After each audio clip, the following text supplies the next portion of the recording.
Hello friends, I am Vikas Gupta and welcome to no nonsense classes. आपको पता होगा कि एनसीईआरटी ने अपनी बुक्स में कुछ चेंजेस किए हैं और सिलेबस को रैशनलाइज किया है। इन क्लासेस में जो भी पढ़ाया जाएगा वो एनसीईआरटी के लेटेस्ट रैशनलाइज सिलेबस पर बेस्ड है। ये video basically English medium students के लिए है, पर इसमें मैं मेनली हिंदी में एक्सप्लेन करूंगा जिससे आपको अच्छी तरह टॉपिक समझ में आ जाए। इन क्लासेस का पूरी तरह फ़ायदा कैसे लेना है इसके लिए एक अलग वीडियो है जिसका लिंक मैं इस वीडियो के एंड में और नीचे डिस्क्रिप्शन में डाल दूंगा। तो चलते हैं आज के टॉपिक की तरफ। आज हम कुछ एक्सरसाइजेस सॉल्व करेंगे। ये क्लास 6 साइंस का चैप्टर है, motion and measurement of distances. तो इसमें आपका जो है अलग अलग देखो, इसमें यूनिट्स दिए हुए हैं, standard unit of measurement, correct measurement unit, और एंड में जाके ये यहाँ पे एक्सरसाइजेस दी हुई हैं। टोटल 10 क्वेश्चंस हैं। आज हम इसको सॉल्व करेंगे। अब ये पहला क्वेश्चन है, give 2 examples each of modes of transport used on land, water and air. मतलब एक जगह से दूसरी जगह जाने के जो तरीके होते हैं उसको हम कहते हैं मोड्स ऑफ ट्रांसपोर्ट। तो ऐसे कौन से तरीके हैं जो लैंड पे, मतलब ज़मीन पे, पानी में या हवा में इस्तेमाल होते हैं। तो अब इसको आपको कोई रटने की ज़रूरत नहीं है, कोई याद करने की ज़रूरत नहीं है। आप अपने दिमाग से सोच सकते हैं कि ज़मीन में क्या क्या हो सकते हैं, पानी में क्या क्या हो सकते हैं, हवा में क्या क्या हो सकते हैं। तो आंसर इसका हो जाएगा 2 examples each of modes of transport used on land, water and air are as follows. On land क्या हो सकता है, कार है, ट्रेन है, तो आप 2 ये कार और ट्रेन लिख सकते हैं। बाकी साइकिल, बस, ट्रक, आप अगर ज़्यादा आते हैं, मान लीजिए 3 एग्जाम्पल्स ईच आता तो आप ज़्यादा भी लिख सकते हैं। ऑन वाटर क्या हो जाएगा, शिप एंड बोट हो जाएगा। इसी तरह हवा में एरोप्लेन एंड हेलीकॉप्टर हो जाएगा। तो ये आपके पहले क्वेश्चन का आंसर हो जाएगा। अब चलते हैं हम नेक्स्ट क्वेश्चन की तरफ। नेक्स्ट क्वेश्चन है फिल इन द ब्लैंक्स। अब इसमें दिया हुआ है 1 मीटर इज डैश सेंटीमीटर। अब आपको याद होगा कि हमने क्या पढ़ा था कि 1 मीटर जो है वो एक स्टैंडर्ड यूनिट होता है और 1 मीटर में कितने सेंटीमीटर होते हैं, 100 सेंटीमीटर में डिवाइडेड होता है वो 1 मीटर। तो इसका आंसर हो जाएगा 1 मीटर इज 100 सेंटीमीटर। अब अगला है 5 किलोमीटर इज डैश मीटर। अब किलोमीटर आपको याद होगा जब बहुत ज़्यादा बड़ी मेजरमेंट होती है, ज़्यादा दूर होती है कोई चीज़, तब हम उसको किलोमीटर में नापते हैं। और 1 किलोमीटर इज इक्वल टू कितना होता था, 1000 मीटर। तो अब यहाँ पे ये पूछ रहे हैं कि 5 किलोमीटर, तो इसका मतलब 1 की जगह 5 कर दिया, इसको 5 से मल्टीप्लाई कर दिया। तो हम राइट साइड जो है 1000 को भी 5 से मल्टीप्लाई कर देंगे। तो ये हो जाएगा 5 kilometre is equal to 5 into 1000 metre, और ये हो जाएगा 5000 मीटर। तो इसका आंसर हो जाएगा 5 किलोमीटर इज 5000 मीटर। अब थर्ड है motion of a child on a swing is dash. अब स्विंग की मोशन क्या होती है, आपने देखा है झूला, एक बार आगे जाते हैं, एक बार पीछे आते हैं। तो जो इस तरह की मोशन होती है जिसमें बार बार होती है उसको हम क्या कहते हैं, उसको हम कहते थे पीरियोडिक मोशन। आपने पढ़ा था कि when an object repeats its motion after some time, this type of motion is called periodic motion. तो इसका आंसर हो जाएगा थर्ड वाले का, motion of a child on a swing is periodic motion. इसी तरह हम अब फोर्थ वाला देख लेते हैं, motion of the needle of a swing machine is dash. अब सिलाई की जो मशीन होती है उसकी नीडल की मोशन, सिलाई मशीन तो एक ही जगह रहती है लेकिन उसमें जो सुई लगी होती है उसकी मोशन कैसे होती है। तो क्या आपने ध्यान दिया है कि सिलाई मशीन की सुई की मोशन कैसे होती है। अब ये देखो, ये ऊपर नीचे चलती है कपड़े में छेद करते हुए ऊपर से नीचे की तरफ। तो इसमें भी क्या है कि वो बार बार एक तरह की मोशन हो रही है। तो ये भी आंसर हो जाएगा इसका पीरियोडिक मोशन। तो ये हो गया motion of the needle of a swing machine is periodic motion. अब हम आ जाते हैं लास्ट वाले 5th की तरफ, motion of wheel of a bicycle is dash. अब साइकिल आपने देखा होगा कैसे चलती है। अब साइकिल तो सीधे चलती है, लेकिन यहाँ पे ये मोशन ऑफ साइकिल नहीं पूछ रहा है, ये पूछ रहा है motion of wheel of a bicycle. तो व्हील कैसे चलती है, अब ये देखो, साइकिल तो सामने की तरफ जाती है सीधे, लेकिन जो इसके पहिए हैं, पहिए जो हैं वो गोल गोल घूम रहे हैं। तो इस मोशन को हम क्या कहते हैं, जो किसी एक ये सेंटर है पॉइंट, इसके अराउंड ये गोल गोल घूम रहा है, इसको हम कहते हैं सर्कुलर मोशन। तो ये हो जाएगा इसका answer, motion of wheel of a bicycle is circular motion.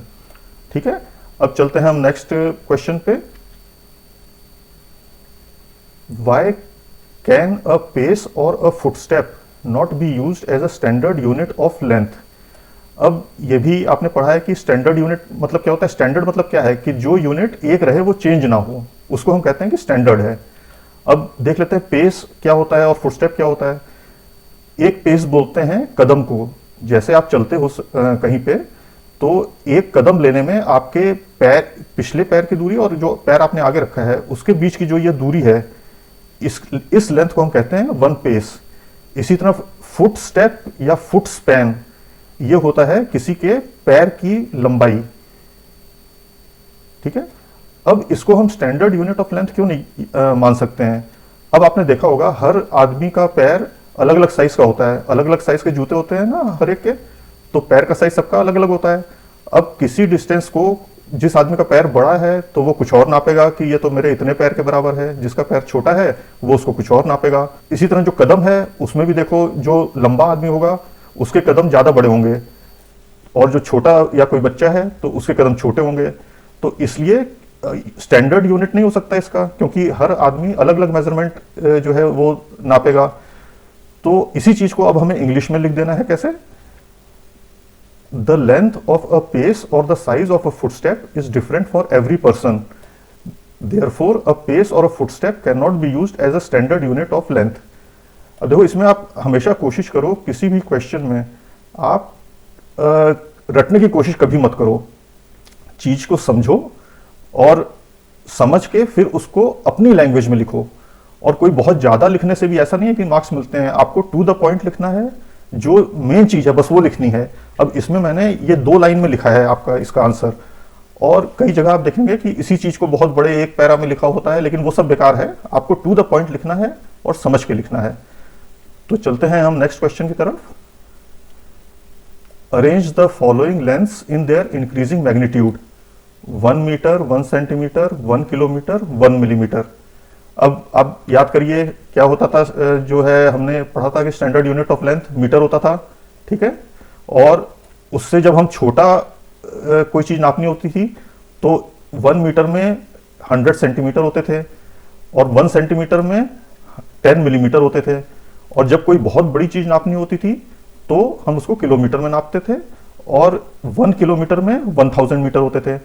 तो 1 किलोमीटर में 1000 मीटर होते हैं, 1 मीटर में 100 सेंटीमीटर होते हैं, और 1 सेंटीमीटर में 10 mm होते हैं। ठीक है। सबसे छोटा जो यूनिट होता है वो मिलीमीटर होता है। तो इससे क्लियर होता है कि सबसे छोटा मिलीमीटर है, फिर उसके बाद सेंटीमीटर है, उससे बड़ा मीटर है, और सबसे बड़ा किलोमीटर है। ठीक है। तो इसी चीज को हम कैसे लिख देंगे, इसको हम जब अरेंज करेंगे इन इंक्रीजिंग मैग्नीट्यूड। इंक्रीजिंग मतलब हमें सबसे छोटा पहले लिखना है और उसके सबसे बड़ा जो है वो सबसे आखिर में लिखना है। तो इसका आंसर हो जाएगा the lengths arranged in order of their increasing magnitude are as under, 1 millimetre, 1 centimetre, 1 metre, 1 kilometre. ठीक है। अब नेक्स्ट क्वेश्चन की तरफ चलते हैं।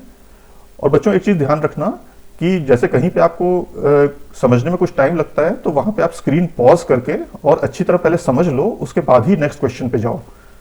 अब ये जो 5th क्वेश्चन है ये है the height of a person is 1.65 metre, express it into centimetre and millimetre.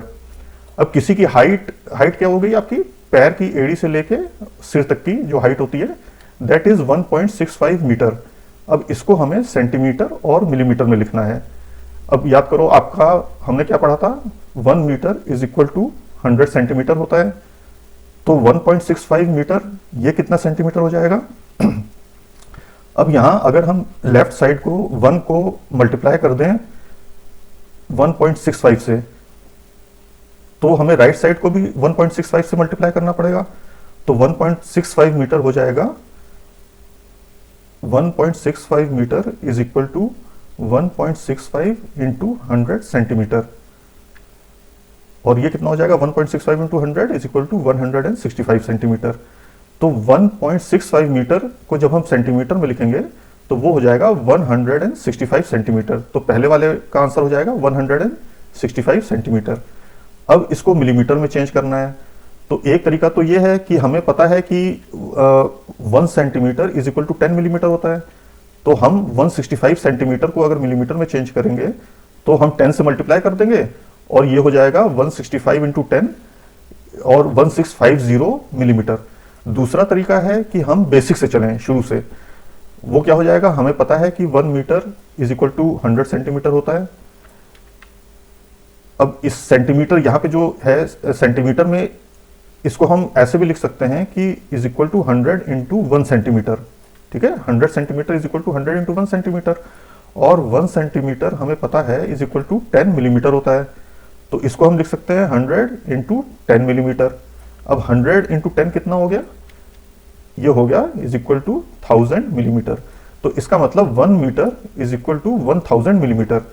तो 1.65 मीटर कितना होगा, 1.65 इंटू 1000 मिलीमीटर, ये हो जाएगा 1650 मिलीमीटर। तो इस दूसरे पार्ट का आंसर हो जाएगा 1650 मिलीमीटर। ठीक है, अब चलते हैं अगले क्वेश्चन की तरफ। अब यह है कि the distance between Radha's home and her school is 3250 metre, express this distance into kilometre. अब मीटर जो है वो हम यूज करते हैं, एक मीटर एक जो है वो स्टैंडर्ड यूनिट है, और कोई बहुत बड़ा यूनिट होता है तो हम किलोमीटर में लिखते हैं। अब ये 3250 मीटर है डिस्टेंस, तो किलोमीटर में कितना हो जाएगा, तो हम पहले देख लेते हैं कि 1 किलोमीटर में कितने मीटर होते हैं। ये आपने पढ़ा है कि 1 किलोमीटर में 1000 मीटर होते हैं। अब यहाँ पे जो क्वेश्चन में आपको मीटर में दिया हुआ है, तो हमें ये देखना पड़ेगा कि 1 मीटर में कितने किलोमीटर होते हैं। तो इसी इक्वेशन को, ये जो है 1 kilometre is equal to 1000 metre, इसको हम लिख सकते हैं, उल्टा हमने कर दिया, इसको हम लेफ्ट साइड ले आए, तो 1000 metre is equal to 1 kilometre हो गया। इसका मतलब 1 मीटर इज इक्वल टू कितना हो गया, 1000 को हम यहाँ नीचे ले आए, तो ये हो गया 1 metre is equal to 1/1000 kilometre. अब 1 मीटर हमें पता है कितना, इतना हो गया, तो यहाँ पे 3250 मीटर कितना हो गया, तो हम दोनों साइड को 3250 से मल्टीप्लाई कर देंगे। तो 3250 metre is equal to 3250 into 1 divided by 100 kilometre is equal to 3.250 kilometre. ये आपने मैथ्स में पढ़ा होगा कि जब इसको हम डिवाइड करते हैं, किसी भी फिगर को हम 10, 100, 1000 इनसे डिवाइड करते हैं, तो जितने डेसिमल प्लेसेस होते हैं उतने डेसिमल प्लेसेस के पहले यहाँ पे पॉइंट लग जाएगा, डेसिमल लग जाएगा। तो यहाँ 3 जीरो है, तो 1, 2, 3, ये 3.250 हो जाएगा। तो 3.250 या 3.25 भी लिख सकते हैं, क्योंकि डेसिमल के बाद जो आखिरी जीरो होते हैं उनकी कोई वैल्यू नहीं होती। तो इसका आंसर हो जाएगा the distance between Radha's home and her school is 3.25 kilometre. अगला क्वेश्चन है, while measuring the length of a knitting needle, the reading of the scale at one end is 3 centimeter and at the other end is 33.1 centimeter. What is the length of the needle? अब knitting needle होती है जो sweater बुनते हैं ना, वो वाली needle। तो अब इसमें हम देखते हैं कि स्केल से हम मेजर कैसे करते थे। अब मान लो एक स्केल है और हमें एक पेंसिल मेजर करनी है, पेंसिल की लेंथ मेजर करनी है। तो एक तरीका तो ये होता है कि आप पेंसिल का एक एंड वो 0 पे रखो और जहां पे दूसरा एंड आता है वो उसकी लेंथ हो जाती है। लेकिन मान लो अगर स्केल आपका टूटा हुआ है एंड से, या ये जो मेजरमेंट्स हैं वो मिटे हुए हैं, तो आप कैसे नापते हो, आप कहीं पर भी बीच में रख सकते हो पेंसिल, और आप इसके एंड की क्या रीडिंग है और शुरू की क्या रीडिंग है वो आप नोट कर लोगे।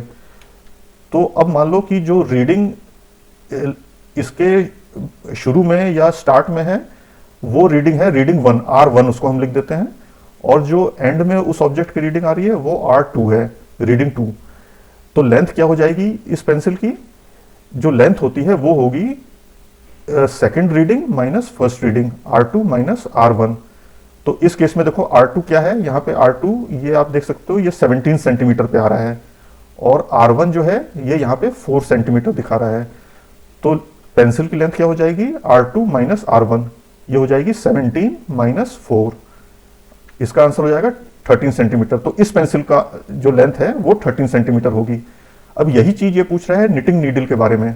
इस केस में क्या है कि R2 जो सेकंड रीडिंग है वो है 33.1 सेंटीमीटर, और पहले एंड पे 3 सेंटीमीटर है। तो इसको हम कैसे लिखेंगे आंसर, हम लिखेंगे reading at the end is equal to 33.1 centimetre, reading at the start is equal to 3 centimetre, therefore length of the knitting needle is equal to 33.1 minus 3 is equal to 30.1 centimetre. Answer हो जाएगा 30.1 centimetre.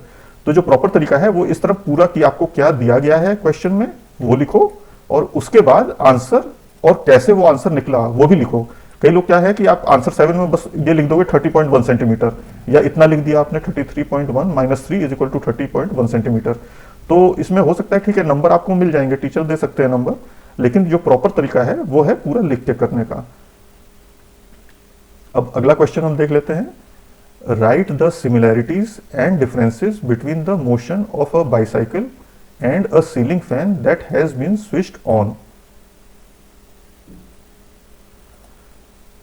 अब यहां पे आपको एक जो ceiling fan की motion होती है, आप देखते हो ये गोल गोल घूमता है, और एक साइकिल की मोशन होती है। साइकिल क्या है, वो सीधे भी जा रही है, और साइकिल के जो पहिए हैं ये गोल गोल घूम रहे हैं।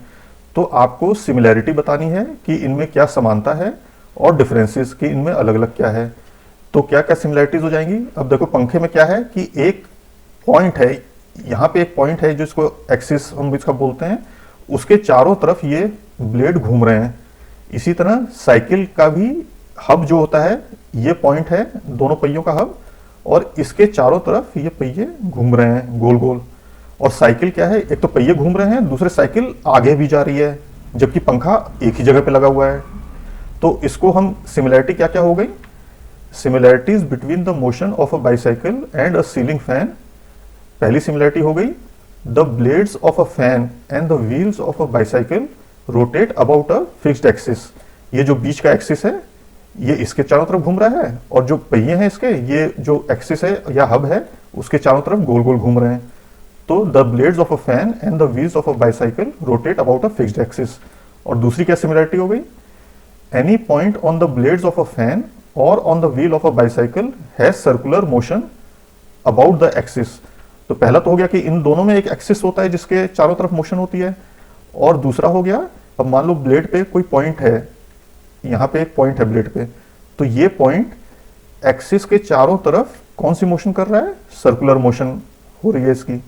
इसी तरह साइकिल का जो ये हब या एक्सिस है, अगर व्हील पे हम कोई पॉइंट ले लें तो वो पॉइंट कैसे मूव कर रहा है, उस एक्सिस के चारों तरफ गोल गोल मूव कर रहा है। तो पहला तो हो जाएगा कि एक एक्सिस होता है जिसके चारों तरफ रोटेशन होती है, और दूसरा पॉइंट हो जाएगा सिमिलरिटी का कि any point on the blades of a fan और a wheel of a bicycle has circular motion about the axis. अब दोनों में फर्क क्या क्या है, जो मेन फर्क तो यही है कि पंखा एक जगह फिक्स्ड है और साइकिल मूव करती है, साइकिल सीधे भी आगे जाती है। तो ये डिफरेंस हो जाएगा, difference between the motion of a bicycle and a ceiling fan. A bicycle moves in rectilinear motion whereas a ceiling fan is fixed at one place. और दूसरा हो जाएगा, the motion of the blades of a fan is periodic whereas the motion of a bicycle is rectilinear. Blades of fan क्या होते हैं, वो बार बार एक ही तरीके से घूमते हैं, तो वो पीरियोडिक मोशन भी हो जाएगी। अब नेक्स्ट क्वेश्चन हम देखते हैं, why would you not like to use a measuring tape made of an elastic material like rubber to measure distance? What would be some of the problems you would meet in telling someone about a distance you measured with such a tape? इसका मतलब जो measuring tape होती है, या scale हो गया या tape हो गई, तो वो आपने देखा होगा प्लास्टिक की बनी होती है या एक बड़े स्ट्रॉन्ग मटेरियल की बनी होती है। तो ये इलास्टिक या रबड़ से क्यों नहीं बना सकते, तो उसमें क्या प्रॉब्लम आएंगी, और आप मेजर डिस्टेंस क्यों नहीं मेजर कर पाओगे। तो अब हम मान लेते हैं सपोज कोई एक स्केल ही है, आपके ज्योमेट्री बॉक्स में स्केल होता है ना प्लास्टिक का, अब वो चीज मान लो रबड़ से बनी हो। मान लो ये ऐसा एक स्केल है रबड़ का जो मुड़ उड़ सकता है, खींचा जा सकता है, आपको इससे किसी चीज की लंबाई नापनी है, ठीक है। मान लो इस पेंसिल की लंबाई नापनी है, तो आप क्या करोगे, पेंसिल का एक एंड आप 0 पे रखोगे और दूसरा एंड देखोगे कहां पे आ रहा है, ठीक है। ये 0 पे हो गया, और ये एंड आप देखो कहां पे आ रहा है, ये 15 पे आ रहा है। तो इस पेंसिल की लंबाई आप नापोगे कि ये 15 सेंटीमीटर लंबी है। अब इसी स्केल को अगर ये रबड़ का है और ये हमने खींच के लंबा कर दिया, तो अब ये खींच सकता है, हम खींच के भी लंबा कर सकते हैं। सपोज हमने जोर से पकड़ लिया एक एंड से, या इस्तेमाल करते करते भी ये कई बार ढीला होके और लंबा हो सकता है। अब हम इसी पेंसिल को इस वाले स्केल से नापेंगे जो हमने खींच दिया है। अब हमने फिर से इसको 0 पे रखा और दूसरा एंड हम देख रहे हैं कि कहाँ पे आ रहा है। तो देखो ये 0 आ रहा है और दूसरा एंड आ रहा है 12 पे।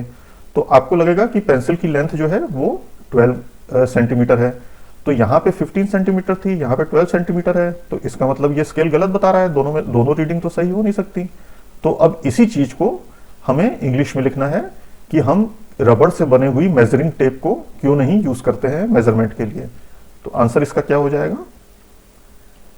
N elastic measuring tape is stretchable, so the length of the tape may change with time or with force due to stretching. As a result, the measured length would not be correct. अब problem क्या होंगी हमें किसी को बताने में अगर हमने इससे मेजर कर लिया?